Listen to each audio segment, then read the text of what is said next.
নমস্কার বন্ধুরা, সুপ্রভাত। এসো মনের কথা ভাগ করি চ্যানেলে তোমাদের সবাইকে স্বাগত। আশা করি সবাই ভালো আছো। আমিও তোমাদের ভালোবাসা নিয়ে খুব ভালোই আছি। সকাল সকাল চলে এসেছি গাছে জল দিতে। তো এসে নয়নতারা ফুলগুলো এত সুন্দরভাবে ফুটে থাকে, মানে এই ছাদে আসলে পরে এদেরকে দেখলে পরে না মনটা যেন শান্তিতে ভরে যায়। সকাল সকাল এরকম যদি ফুল দেখি গাছে, কার না ভালো লাগে বলো। নামি দামি ফুল নাই বা হলো হোক না নয়নতারা, তাও তো দেখলে প্রাণটা জুড়িয়ে যায় না। আর এই তুলসী গাছটা দেখো কি সুন্দর লাগছে না দেখতে তুলসী গাছটা। এই তুলসী গাছটাকে আমি ভেবেছি কি দোতলায় নিয়ে যাব, দোতলার জালনায় নিয়ে রেখে দেবো। আর এইদিকে দেখো আরও তুলসী গাছ আছে, আমার ছাদে প্রচুর তুলসী গাছ হয়, কিন্তু দেখো রোদে গরমে না এই তুলসী গাছের পাতাগুলো সব ছোট ছোট হয়ে গেছে। আমি ভেবেছি এগুলোকে এখন সব তুলে দেবো, তুলে দিয়ে দোপাটির বীজ আছে সেই বীজগুলোকে ছড়াবো। আর এই গাছটাকে নিয়ে চলে যাব দোতলার ঘরের জানলায়। আর এইদিকে দেখো ইয়ের গাছটা কি বলে, মিলি ক্যাকটাসের গাছটা দেখেছো কি অবস্থা রোদে। আর দেখো কেমন, এটা কি রোদের জন্য এরকম হচ্ছে নাকি দেখো ফুলগুলো সবুজ সবুজ হচ্ছে। এই গাছটা সকাল সকালে এসেছি বললাম, কিন্তু তাতেও দেখো কত রোদ। দেখো পুরো গাছটা তোমাদেরকে একটু দেখায়, কত ফুল হয়েছে। ফুলগুলো সহজে নষ্ট হয় না জানো, অনেক দিন অবধি থাকে। চলে এসেছি বন্ধু হেসেলে। ছেলের আবার স্কুল চালু হয়ে গেছে, গত সপ্তাহটা বেশ ছুটিতেই কাটলো। কি বলে রবীন্দ্র জয়ন্তী উৎসব ছিল, অক্ষয় তৃতীয়া ছিল, সেই জন্য ওদের ছুটি ছিল। ওদের তো একদিন স্কুল হচ্ছিল আর একদিন ছুটি যাচ্ছিল। তো সেই সপ্তাহটা ছুটি কেটে গেল, এই সপ্তাহে তো আবার খুলে গেছে। আর এদের আবার গরমের ছুটি পড়বে সেই সামনের 20 তারিখ থেকে, মে মাসের 20 তারিখ থেকে গরমের ছুটি পড়বে। এখন কি করা যাবে, স্কুলে তো পাঠাতেই হবে। সেই জন্য সব চলে আসলাম, জল টল ভরে রেডি করছি। এবারে ওর জন্য টিফিনটা করব। তো আজকে ওকে টিফিনে দেব সুইট বাটার টোস্ট। তো দেখো এর জন্য আমি একটা ডিম এর মধ্যে বাটিতে ফেটে নিয়েছি, আর এর মধ্যে একটু ছোটো ছোটো করে পাউরুটি টুকরো টুকরো করে নিয়েছি। এখন এই ডিমটার মধ্যে আমি একটু অল্প করে একটু লবণ দিয়ে দেবো। দেখো একটু লবণ দিয়ে দিলাম। দেখো ডিমটাকে আমি একটু লবণ দিয়ে ফেটে নিয়েছি। এবারে এর মধ্যে দেব একটু মধু। আর এই মধুটা আমি কি করে পেয়েছি সেই গল্প তোমাদেরকে পরে বলবো। দেখো মধুটা এর মধ্যে দিয়ে দিলাম। আর এর মধ্যে এবার একটু দেব ভ্যানিলা এসেন্স। এই দেখো একটু ভ্যানিলা এসেন্স এর মধ্যে আমি দিয়ে দিলাম। এবারে আর একটুখানি দেবো, এর মধ্যে একটু দুধ দেব, অল্প পরিমাণে দুধ দেবো, অনেকটা না। এবারে এগুলোকে আমি ভালোভাবে মিশিয়ে নেব। তারপর ভালোভাবে মেশানো হলে এই পাউরুটিগুলো এর মধ্যে চুবাবো। আর দেখো এখানে একটা প্যান বসিয়ে দিয়েছি, এই প্যানটা একটু গরম করে এর মধ্যে দেবো আমি বাটারটা দিয়ে সেঁকে নেব। এই দেখো এর মধ্যে আমি একটু বাটারটা দিয়ে দিলাম। এবার বাটারটা গলে গেলে প্যানটার মধ্যে 4 সাইডে মাখাবো, মাখিয়ে তারপরে এই পাউরুটিগুলো ওই ডিমের গোলার মধ্যে ডুবিয়ে এর মধ্যে দিয়ে একটু হালকা আঁচে সেঁকে নেব। এই দেখো বাটারটা কি সুন্দর গলে গেছে। এবার আমি এগুলো ডিমের গোলার মধ্যে ডুবিয়ে এখানে দিয়ে সেঁকে নেব। তো এইভাবে আমি সবকটা দিয়ে সেঁকে নিই, তারপরে আবার তোমাদেরকে দেখাচ্ছি। এই দেখো আমার একটা পার্ট হয়ে গেছে, দেখো একটা উল্টে দিয়েছি। এবার সব কটাকে আমি আস্তে আস্তে উল্টে দেবো, দিয়ে হালকা আছে এরকম সেঁকে নেবো। আর এর মধ্যে একটু দুধ দিলাম কেন জানো, দুধটা দিলে কি এটা অনেকক্ষণ অবধি নরম থাকবে, শক্ত হয়ে যাবে না। তো চলো আমি সব কটা সেঁকে নিই। তো দেখো একদম হয়ে গেছে সেঁকা। তো আমার টিফিনটা পুরো রেডি। টাটা বাবা, খুশি হয়ে থাকবে, কারোর সঙ্গে ঝগড়া করবে না, কেমন? টাটা। তো আমার ছেলে চলে গেছে স্কুলে। এবারে চলো তোমাদেরকে শোনাই এই মধুটার গল্প। এই মধুটা আমি পেয়েছি কি করে জানো, এই আমাদের পাড়াতে একজনের গাছে মৌচাক হয়েছিল।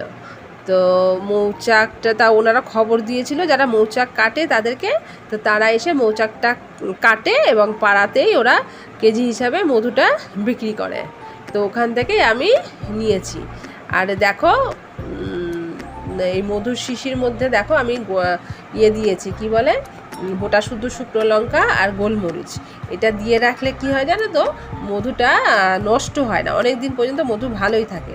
আর দেখো ওপরটা কি সুন্দর পাতলা রয়েছে, এটা কিন্তু জমে, আর নিচের দিকটা দেখো একদম জমে গাঢ় হয়ে গেছে, একদম গুড়ের মতন দেখবে নিচের দিকটা।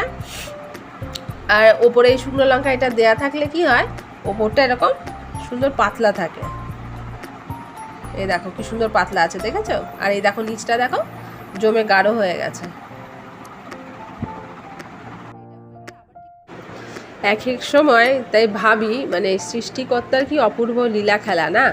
পৃথিবীতে যেমনি মানুষ পাঠিয়েছেন, তেমনি মানুষের জন্য যা যা দরকার সব ব্যবস্থা করেই পাঠিয়ে দিয়েছে। নাহলে চিন্তা করা যায়, অত ছোট ছোট মৌমাছিগুলো ঘুরে ঘুরে ফুলের থেকে মধু সংগ্রহ করে তাদের মৌচাকের মধ্যে রাখে, আর সেখান থেকে আবার আমরা আমাদের প্রয়োজনীয় মধু পাই, তাই না?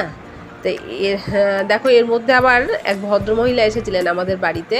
তা আমি তো ছেলেকে রেডি করছিলাম, টাইম পাইনি, তা রূপুকে বলেছিলাম একটু শরবত করে দিতে। ও আবার লেবু কেটে শরবত করে দিয়েছে, আর লেবুটা আবার এখানেই পড়ে রয়েছে। আর আজকে সকাল সকাল আমার ছিল মনে হচ্ছে একটা প্রাপ্তিযোগ। দেখো পাশের বাড়ির দাদা এসে একটা নারকেল দিয়ে গেছে। এবার দেখো তোমাদের ঘরেও তো মধু থাকে নিশ্চয়ই, অনেক সময় দেখেছো মধু খারাপও হয়ে যায়, কেমন একটা মজা মজা গন্ধ হয়ে যায়। তো তোমরা যদি চাও এইভাবে গোটা শুদ্ধ শুকনো লঙ্কা আর গোলমরিচ মধুর শিশির মধ্যে ফেলে রাখবে, তাহলে মধু ভালো থাকবে। আর এটা হলো আমার আজকের টিপস, তোমরা এটা করে দেখবে মধু খুব ভালো থাকবে। ছেলেকে স্কুলে পাঠিয়ে দেওয়ার পর এরম জল খাবার করতে, তো রূপুর বাবা বলছে জল খাবার করতে হবে না, ওর জন্য ও ভাত বসাতে বললো, ভাত খেয়ে তাড়াতাড়ি কাজে বেরোবে। তো আমার আর আমার মেয়ের জন্য দু গ্লাস ছাতুর শরবত করে নিলাম। তো এর মধ্যে তো 1 গ্লাস ঠান্ডা জলের মধ্যে ছাতু দিয়েই দিয়েছি 3 চামচ, আর বিট লবণ, সাদা লবণ আর চিনি এর মধ্যে দিয়ে দিয়েছি, আর দিলাম লেবুর রস। এবারে একটু দেব চাট মশলা দিয়ে গুলে নিয়ে দুজনে শরবত খেয়ে তারপরে আবার রান্নাঘরের কাজে লাগবে। এই দেখো এভারেস্টের চাট মশলা, এটা আমি এর মধ্যে দিয়ে দিলাম, দিয়ে এবার মিশিয়ে নেবো, ব্যাস তাহলে রেডি। আর এদিকে ভাত বসিয়ে দিয়েছি, চলো হয়ে গেছে, ওকে দিয়ে আসি। মা মেয়ে দুজনে মিলে ছাতুর শরবতটা খেয়ে তারপরে আবার হেসেলে ঢুকবো। তো চলো ছাতুর শরবতটা খেয়ে নিই। মা এনে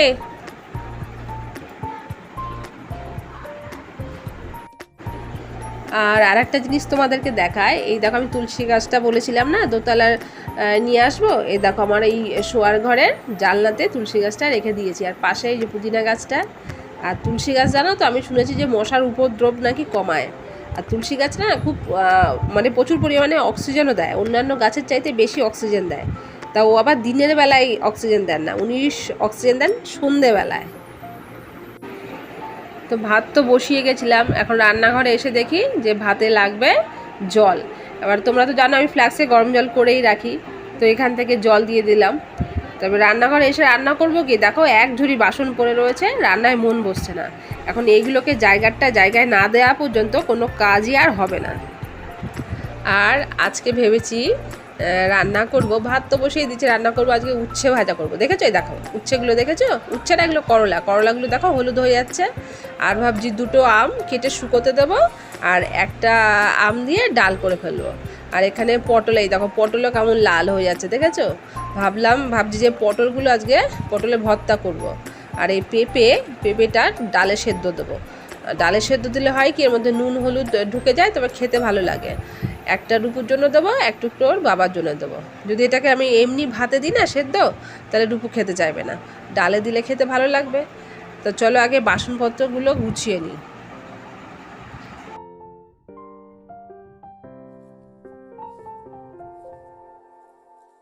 তো বন্ধুরা দেখো, আমি আজকে দুপুরে খাবারে করব পটলের ভর্তা।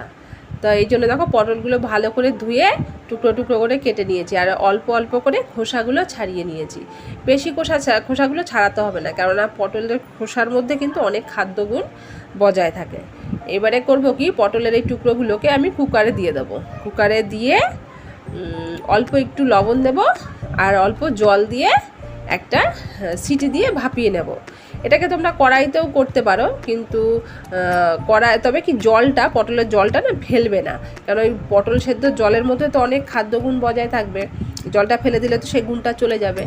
আর এটা তোমরা কড়াইতেও ভাপিয়ে নিতে পারো, কিন্তু আমার তো তাড়াতাড়ি দরকার, তাই আমি কুকারে বসিয়ে দেবো।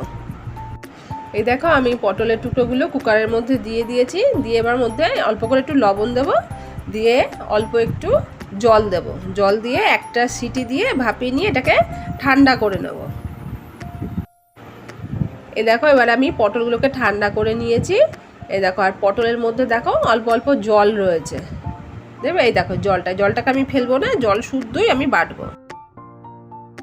এবার কড়াই বসিয়ে দিয়েছি উনুনে, কড়াইয়ের পরিমাণ মতন সর্ষের তেল আর শুকনো লঙ্কা দিয়ে একটুখানি ভেজে নিয়ে তারপরে দিয়েছি এর মধ্যে একটু কালো জিরে। এবারে এটাকে একটু ভেজে নিয়ে এর মধ্যে আমি একটু দেব থেতো করা রসুন। এই দেখো আমি থেতো করা রসুন নিয়ে নিয়েছি, যদিও আমার আরেকটু রসুন লাগতো, এখন দেখছি কম আছে, তো কি করব, একটুখানি দিয়ে আমার সারতে হবে। তো রসুনটা একটু লালচে করে ভেজে নেব, একটু লালচে করে ভাজা হয়ে গেলে এর মধ্যে কুচানো পেঁয়াজ আমি দিয়ে দেবো। আর কুচানো পেঁয়াজ দিলাম। এবারে কুচানো পেঁয়াজ দেওয়ার পরে এর মধ্যে একটুখানি লবণ দিয়ে দেবো, যাতে পেঁয়াজটা তাড়াতাড়ি নরম হয়ে যায়। আর পেঁয়াজগুলোকে আমি বেশিক্ষণ মানে লাল করে ভাজবো না, কিছুক্ষণ নাড়বো, তারপর পেঁয়াজের কালারটা একটু চেঞ্জ হবে, যখন পেঁয়াজটা একটু নরম হয়ে আসবে তখন আমি এর মধ্যে ওই বেটে রাখা পটলটা দিয়ে দেবো। এই দেখো পেঁয়াজটা এরকম নরম হয়ে গেছে, এবার আমি দিয়ে দেবো বেটে রাখা পটলটা। এবার আমি দিয়ে দিয়েছি কড়াইতে। এবারে এটাকে এর মধ্যে এখন পরিমাণ মতন নুন আর হলুদ দেব, দিয়ে কিছুক্ষণ নাড়বো। নাড়তে নাড়তে যখন এটা জলটা পুরো শুকিয়ে আসবে তখন পরিমাণ মতন একটু চিনি দেব, দিয়ে যখন আরেকটু নাড়বো, নাড়তে নাড়তে যখন দেখবো যে কড়াই থেকে পুরো এটা আলগা হয়ে আসছে, তখন এটা বুঝতে হবে যেটা হয়ে গেছে, তখন ব্যাস নামিয়ে নেব, তাহলেই রেডি।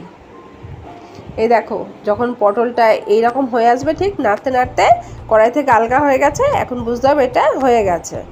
তো এখন এটা আমি নামিয়ে নিলে একদম রেডি পটল ভর্তা। গরম ভাতে খেতে না জমে যাবে একদম।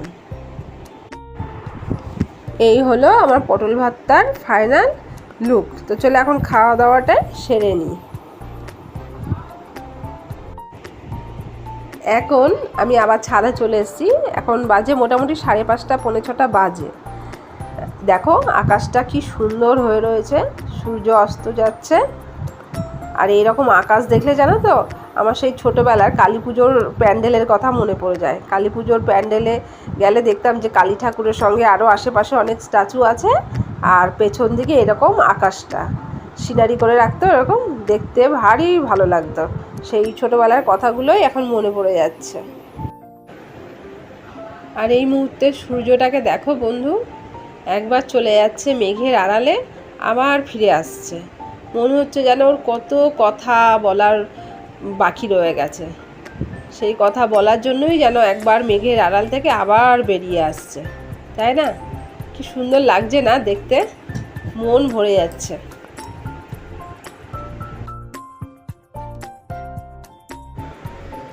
দেখো সারা দিনের পরিশ্রমের পর কত ক্লান্ত যেন তাই না?